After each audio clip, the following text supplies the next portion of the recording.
Even one of our church elders came and told us, guys, personally, we were stupid. So he comes and tells us that, guys, even me, I'm running a business that inanipatia millions of money, and I still run a business. Yes, ati na nyinyi nasikia mko na kampuni. Do you know what you're entering? Lakini sasa nyinyi mnajua, nyinyi ndio mnajua. As we always say, we have a big idea for you. Learn music to make music. You did a broadcast. It was a Hollywood nini. But you could have done a news. Come on, news breaking news. That's really advertised music.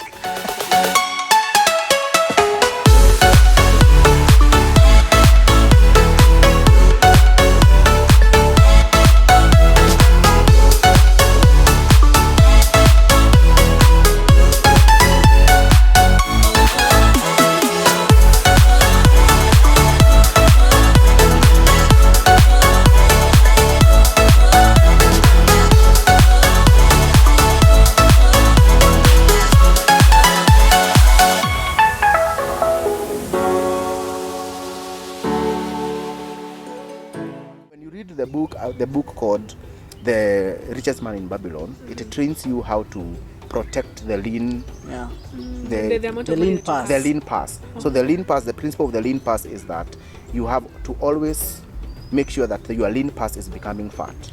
And because it is money that you have earned money, you should guard that money with your heart. And how do you guard that money? Make sure you don't spend that money on something that you do not know. So that's what we were doing. We were trying to run a company. We have no idea. Even one of our church elders came and told us, guys, personally, we were stupid. Yes, and he's not even like ati hao watu wako na tu business tudogo. Like he's a person who is earning quite a lot of. He goes do some contract worth even 5 million, 3 million. So he comes and tells us, but guys, even me, I'm running a business that inanipatia millions of money, and I still run a business. Yes, ati na nyinyi nasikia mko na kampuni. Do you know what you're entering? Lakini sasa nyinyi mnajua, nyinyi ndio mnajua. I'm doing anything. So that's where you are. That's the the mistakes that you made. Now you really learned a lot from. Yeah, we did learn a lot. So you see, now it's about, it was painful. Yeah. But then sahi ukiangalia ku retrospect, yes. If we had a direction, and if we had a plan of doing something. In this time, even I don't think whatever we are doing now is what we were doing then. Because now I think we have taken maybe not so different, but very different directions. So the company, of course, the company broke. Watu wakaenda into their own disciplines. So tukachwa mimi na Eric. Now we started another journey. So now this time, now previously you had also told me now you are also starting your photography company, your photography thing. You're also starting e-music, and now you are helping each other to grow. So how was that now? How are you doing it? When you were shooting, I think was it commercials? Oh yeah. Yes. I think Eric is good to tell us about the commercials. So wewe uko ready kufungua? Umeshafungua e-music already? It's running. You see, still e-music iko imeanza ku run because nilikuwa nimeenda shule. Okay. At one of the big schools, big music schools in town. Nilikuwa nimeenda hapo. And sasa hiyo time ni ile tunafanya the landscaping stories nini. Sasa mimi nimeenda town, kwa hiyo shule ya music. Napata mwalimu chenye anafunza kwa music. Ni vitu I already know. You get? Sasa hapo ndio nilianza kuona like this country as in you want to be it's funny. Yes, I've paid the whole school fees, but chenye nafunzwa shule ni vitu nisha learn because I had passion in music. So nimeenda YouTube, nimelearn. So I'm teaching even the teacher at times. You get? Now ile ilileta shida kabisa ni in music production you have to know how to play piano. You get? But sasa huyu mwalimu mwenyewe ajui hata kucheza piano. Interesting. Mimi time niko very far much ahead in terms of playing a piano. So akitupia Actually hata hakuwa anajua kucheza piano. So mi tu nimetulia hapo namsikiza na shangaa sasa huyu anasema nini. Hizi vitu zenye anasema ni vitu nilishalan kitambo. So naona ama kwani nilichoma nini yangu pesa school fees yangu yote hapa. Umelipa kama pesa ngapi hivi? 40,000. And how long is the 3 months.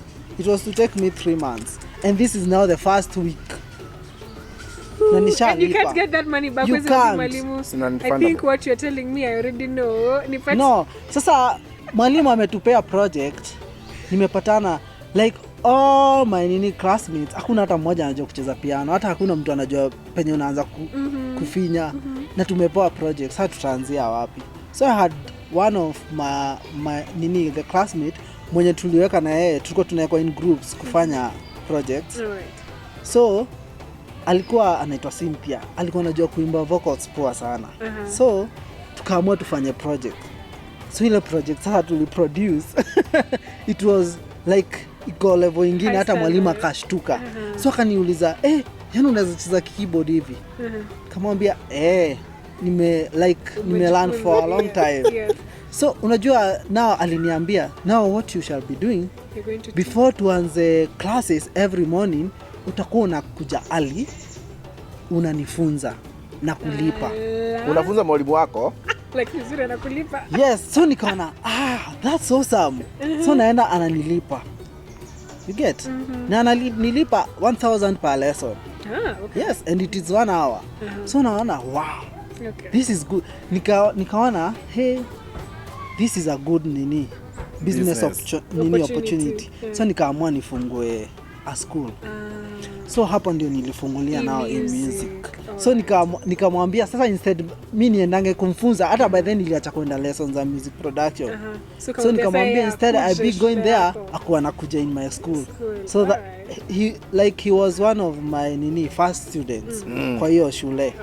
So sasa hapo ndio sasa tulikuwa sasa Jonah na yeye ako getting into photography. So mimi nimeshapata passion ya photography. Okay. So ile biashara ya landscaping tunaona haileti bidii. So mimi nikajua photography mimi naipenda sana. So there was a small camera in our media team. Ilikuwa ya charge. Ilikuwa ya batteries zile za lithium. Si hizi battery unaona zile battery kama za saa. Yeah, okay. So ilikuwa hizo. So it happened that in our church there was this conference ya children's convocation. So I took the camera and the head of the Sunday school department akaniambia, can you take pictures for us? And kasema gladly. It was a 3-day conference. So nikakuja, nikapiga picha. Hiyo time sikuwa najua vitu kama Lightroom, nilikuwa najua Photoshop. So nikaenda kwa Photoshop. Mimi nikaona hii watu wakafurahia. Nikaona hii kazi ni interesting. So my dad was going Maju for some errands. So nikamwambia, akauliza kila mtu kwa familia unataka nini? Watu wakasema mavitu za kumba vitu safi tamu. Mimi nikamwambia mimi nataka tunilete kamera. Kamera sawa. So kwa na Maju tunaongea na my dad. So sasa hapo ndipo mimi na Eric tunajaribu kuangalia ni kamera gani tunanunua. So we have no even idea. But this time we don't have any idea of what. Yeah, I think a camera is just a camera. Yes. That's the first time to learn about the exposure triangle. Yes. So photography you have taught yourself? Yeah, photography I have taught myself. Okay. Yeah, so that camera comes. All right. So now 2 things arise. That I have a camera and I've started my business, which is called Jonathan James Photography. Okay. And he has started e-music. Okay. So now we can use each other's resources to build the business. So what happened is Eric decided now, since he wanted to enter into also commercial work and making videos, can we use these resources that we have to create a commercial? And the first commercial we are creating in e-music school. Yeah. So we decided anatumia technology ya green screen. Unaona? And where are we doing all these things? In our house in Kiambu. Okay. Unaona? And this was the outcome. Put it here. I'll insert that clip here. In our busy streets like these ones, in our big cities, where there are so many people, there is only one thing that connects our soul, and that's music. If you can identify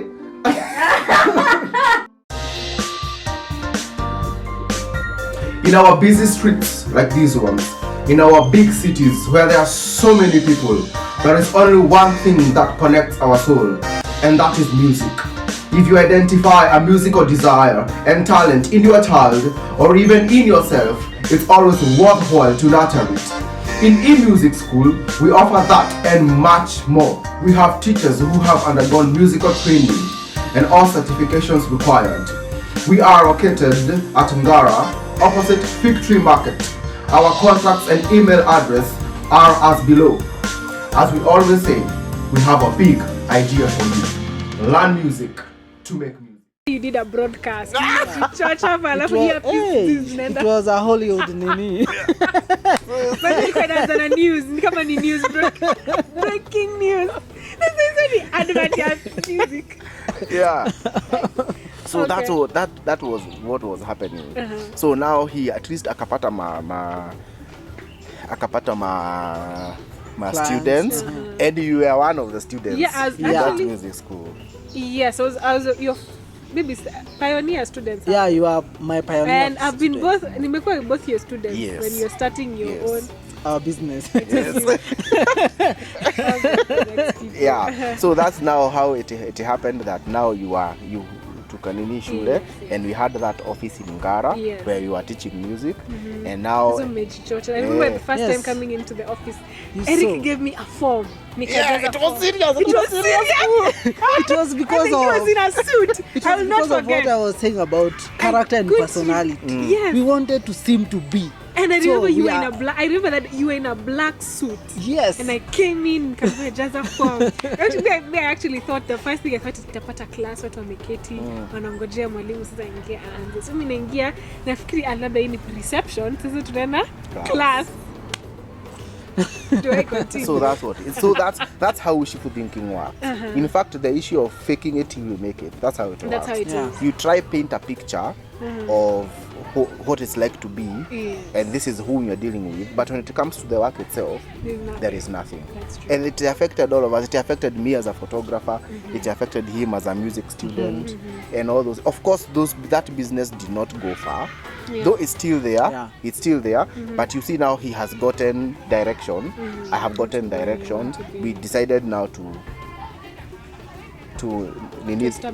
establish ourselves. So as we were doing all those things, we were even getting deeper into wishful thinking. Yeah. Because we started, you see, when you want to be a successful person, you have to look out what successful people do. Okay. So, and for us, vitu zenye tulidiscover ni things like you have to read and read and read. You have to wake up early. So we need a lot of books to read. So nikaenda nikafanya research which are the best books to read. So nikapata akina Millionaire Mind, akina Think and Grow Rich, Rich Dad Poor Dad, hiyo nini, Cash Flow Quadrant, The Richest Man in Babylon, all those books. By the way, we have read them. But majority of them ni kama zimeandikwa na motivational speakers. They are just giving you sight to do something, but it is something, they are not teaching you discipline. They are not teaching you how to commit. They are not teaching you consistency. I think they are usually meant for people who are already successful and they are looking for more success. All right. But a person mwenye anaanza from scratch, those are not the books to read. To go to. Those are not the books to read. You're supposed to read books that are a bit more practical. Yes. And that's why it is more important for you, even if you have books, you should have people who are like mentors when you wanakupatia direction. Not only were we reading books, kulikuwa na mpaka audio, like audio books. Brian Tracy, there is one of his favorite, Jim Rohn. So unasikia we were listening to Steve Covey, those big people. You see them, they are rich, yes. Yeah. And some of them they talk to even to corporate people. But you see, we are taking those things literally. You know, some of them they say you need to. When Jim Rohn says you cannot give a small effort for if you want a big outcome. If you want a big outcome, you cannot give a small result. A small effort for a big result. Yeah. But you see now, when we are told to invest, do you have even money to invest? You don't have it. Unaona. So we think sisi tukikaa tu hapa vitu zitajileta. We are also the kind of people where tuko tunakuwa ni ati clients come to us, we don't go to them. Yeah. Which business is that? We are thinking we are already CEOs. You already And the thing is, you think people know you, yes. but they don't care. Nobody knows they you. Don't even care. Yes. So those and are he has mentioned one thing, that is, you need to have motivational, like not motivation, you need to have mentors in your life guiding you. Now that was the second biggest challenge tulipatana nayo. So you did not have mentors? We never had mentors, but out of the blues, he met one. I got a mentor. Now the one who destroyed us some more. Yes. Yes, he destroyed us even more. Yeah. So, out of our researching and reading, I found this program called Tujiajiri by Kenya Commercial Bank. Okay. So I decided to apply, and I applied. I did my pitch, and apparently I got shortlisted. Okay. So we went for this 2 weeks incubation program at the current facility at KCB. So the guy who was given the contract to come and give us the training, to make the story short, he just liked me. Okay. Out of the blues. Right. And so he invited me to his office. And I told him, by the way, what I had pitched for is not what I do. I pitched for an agricultural project because I was into horticulture. Yeah. But now I told him, by the way, I do photography. So he told me, now you see, he's a big person. He had a big office in Parkland, in Westlands, and he had clients, big clients. So what he told me, I want you to be here and learn from me and be my photographer. Understand? So now this is the principle of this guy, is that he is the one who even affirmed to us that faking it till you make it is what you need. Yeah. He was the one who was in fact, one day aliniharibu akili akaniambia, Jonathan, 6 months utakuwa na Mercedes. You will have a Mercedes in 6 months. In 6 months. What are you doing? In 6 months. But you see, this guy, what he used to do, himself, he drives a Mercedes. You understand? To him, how you look and how you present yourself was so important to him. Yeah. But you see, he can afford it because he has the money. He has big clients. He's already grown to that point. He's passing that is all you need to ask, and you have nothing. So when unaketi chini, I used to come every time nikitoka nikikuja sasa kwa ofisi yetu ya Ngara. I used to tell Eric, huyu sasa ni yeye. Tumeshaomoka. Big deal. So sasa ananiambia hivyo. Halafu alikuwa ananiambia, hebu ingia kwa gari yangu, tuingie kwa Mercedes. Tunaenda kwa one of the companies yenye ni clients wake.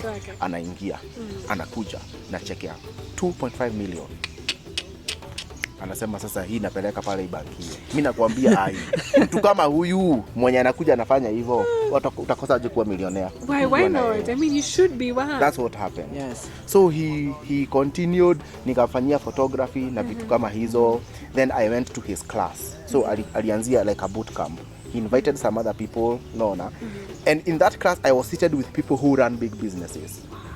Unaona, some of these small advertising companies unaonanga kama wanaekanga juu ya magari, the CEO of that company. So tuko nao kwa meza moja. So wako kwa hii wanafunzwa how to run businesses na vitu kama hizo, vitu kama marketing. Na kuna hiyo booklet hata niko nayo kwa nyumba bado. It was like a whole course, unaona. But it was 30,000 shillings. So mimi akaniambia, don't worry, weke chini. So what I did not know about this guy is that I have been accumulating amekuwa atanilipa. So alikuwa na 30,000. He had not paid me. So 30,000, ameaccumulate 30,000 shillings yangu. So sikujua kumbe atakulipa na class. Si hivyo ndivyo walifanya. In fact, you see, kuna ile naambia mtu, niko na deni yako ya 30k. So hii class ni 30k. And cause utakuwa unafanya kazi ya photography in this na utakuwa unasikiza, you should know that at the end of the classes I'll cut the 30,000 from you. So tutakuwa tumeenda even. Akumwambia sasa huyu mtu after the class anadhani sasa mimi sasa pale niko na 30k yangu. Anaenda kuitisha, anaambiwa ni fee. But na one of the classes ananipatia mpaka invoice ya 30,000 nikajua wa kuisha. So on kuja kumwambia nipatie 30, niambia sinikupatie invoice hujanilipa. So you have it. That's what and happened. you know that's even not chenye ilikuwa like huyo mtu hapa si penye the biggest loss alitufanyia. Chenye alifanya ni ideas zenye anatupea. You get? So you see ameambia Jonathan in 6 months you'll be having a Mercedes. Who will Jonathan come and tell that it is me? Sindio? So pia mi nafikiria naona and it is possible because like nikisoma the book of millionaire mindset naona even within a year I can be a billionaire. Yes. So naona kama naweza kuwa billionaire within a year 6 months you can be having a Mercedes is not. So anakuja ananipea idea, the first stupid idea tulianza nayo ni ananiambia sasa what we shall do is for us to know how to seek more money and to have a lot of money, the first thing to earn a lot of money ni ku raise our living standards. Yeah, our living standards. So that time tunaishi nyumba ya 7,000. Okay. So Jonathan tells me we have to go to a more expensive house because if we go to a more expensive house tutaanza ku earn yani tutapata hiyo motivation ya kutafuta more money. Okay. So let's see where it comes from. So this guy who mwenye ndi amekuwa like a mentor ametoka kwa ofisi kadogo akaenda ofisi kubwa. Unaona? So he has this now big office yenye ni ground floor na first floor na iko na rooms na hizo vitu zote. Okay. Unaona? But what we don't know about this guy is that his class ameanza 30,000, it's a way for him to earn money to offset the extra expense. So he has a plan. Yes. He has a plan. Yes. So sisi hatuna hiyo plan. So sisi tunaamua tunatoka wapi? Kiambu, we are going to Kabete kwa a house worth 10,000 shillings. Get a 2-bedroom. A 2-bedroom house. This is the one where you're being taught. Yeah, ndio tukue hadi na ofisi. Like kwa hao nini. So hapo hadi tunaamua kwa hii hao tutanunua a 65-inch television. Tutanunua hizo vitu za sofa, tutanunua hizo recliners. Unapata unakaa. Like it was so stupid. The things that you did. All right, so we are going to wrap up this now because I think that there's so much that you can. I mean, if you guys were to write books, you'd write quite a number of volumes of books to share your life story and to talk about the things that you guys have gone through. Yeah. And just to impact people and let people learn. And so as we wind up, I want you to wind up with a parting shot. And I just want each of you to tell me, what is this one thing you wish you knew that would have helped you to do better? As we wrap, that will be your parting shot. What is that one thing that you wish you knew today now? When you look back, what is that one thing you wish you knew? That if you had known back then, you would have done it much better. Okay. Just one, as we wrap up. For me, I'll say it based on whatever we used to do. Yes. That is reading the books. One thing I wish I knew is a person. Actually 2 people. Among all those books I met 2 people. Moja anaitwa Jim Rohn mwenye Jonathan anasema, na mwingine ni Steve Covey. If only I had listened to them ama met their audiobooks ama video hizo earlier, I don't think ningeenda along that route because their ideas in terms of business and leadership and what have you, it's more of building your character, building your inner self, more than your personality. They teach you how to be and not to seem to be. You get? No, I get. So if we are able to work, if I was able to follow the path of Jim Rohn and Steve Covey today, which is not building your character. Yeah. By this time now, ningekuwa you'd be so far and doing different things and focusing on important things in life. Yeah. I totally agree with you. Building your character. What would be the one thing that you wish? My parting shot is do not replace work with wishful thinking or with affirmations and mentalities. So yes, it's good to have a change of mind, but it has to be manifested with something. Yes. Work is a must. Lazima ufanye kazi. You cannot yes, there's the process, and the process is very important as we grow, especially for we young people. Yeah. It's important for us to work. So do not replace mentalities with work. Even if you look at even the Bible, because we are Christians, for us here, is that when the Bible says that this mind be in you as it was in Christ, the next thing follows is what he did. That he did not consider equality with God something to be grasped, but he came to us. Yani, there's action he did. And so what the Bible is trying to say here is that your mindset, which is, you're supposed to have the mindset of Christ, is not for you to have the mindset and sit. It has to be followed by an action. Right. What shows that you have a changed mentality is how you do things. But for us, at the end of the day, I realized that all those things did not change our mentalities. It did not. It's just that it was just imaginations. Yes. So make sure that yes, you can change your mentality, but do the work. Do not replace mentalities with work. Watch out, mentalities zikuje ukiwork.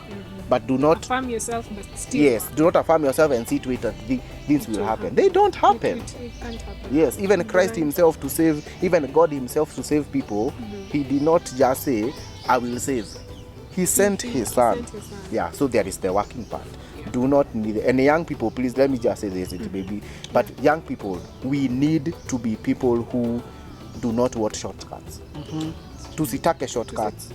They will understand very yes, people, we need to work, and especially us who are Africans, we are not privileged to have opportunities when we are early in life. Yes. And every time it's a principle in life. You want a shortcut, it does never work. It never works. There is the process that it takes. A child anatoka akiwa mtoto mdogo anafika mtu mkubwa in years. So why do you want to become an 18-year-old in your 5th year? You can't. It does not work. It's an issue of we need to allow us to take through the process. And one day he asked me a question. What would happen? You want to become a billionaire?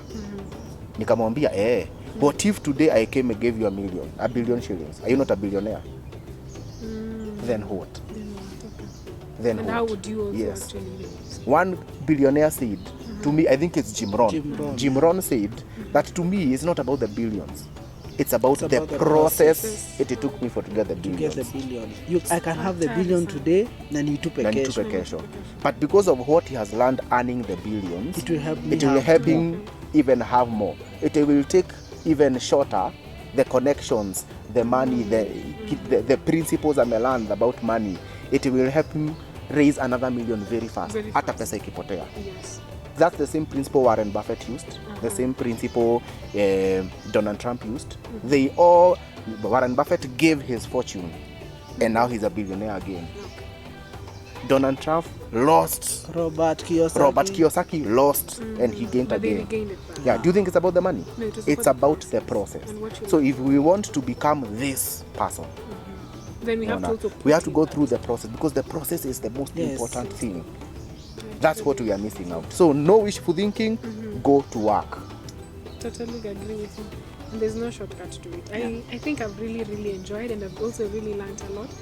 Build character and work hard. Work hard. And I think I'll also wind up with saying success is also very personal to you. What works for somebody else may not also not work for you. And what will work for you will not work for me. So success is very personal to each and every person. So thank you so much, guys, for joining us on this episode. I also believe you have learned something and you have taken a leaf out of it. And I hope it has been of benefit to you, just like it has been of benefit to me. So thank you so much for staying tuned, and see you in the next episode. And be sure to interact in the comment section. Let us know. We'll definitely come back with a part 2. I mean, there's so much you guys still have to share. Like a lot. We need to plan for another 2 or 3 episodes, and you guys are going to be sharing more and the things that we've also gone through, because najua itasaidia watu sana. So thank you so much. Be sure to like, be sure to share, be sure to comment and interact with us in the comment section, and we'll be sure to see you on the next episode. Sign out however you'd like. Subscribe, guys. Subscribe. The red subscribe button is yours to hit. subscription button. Yes, it's yours to hit. And do not forget the bell icon to get notifications when our part 2 comes out. Yeah. So subscribe and cheers. Until next time. Cheers. Wherever you are, whenever you are. Bye-bye. Yeah.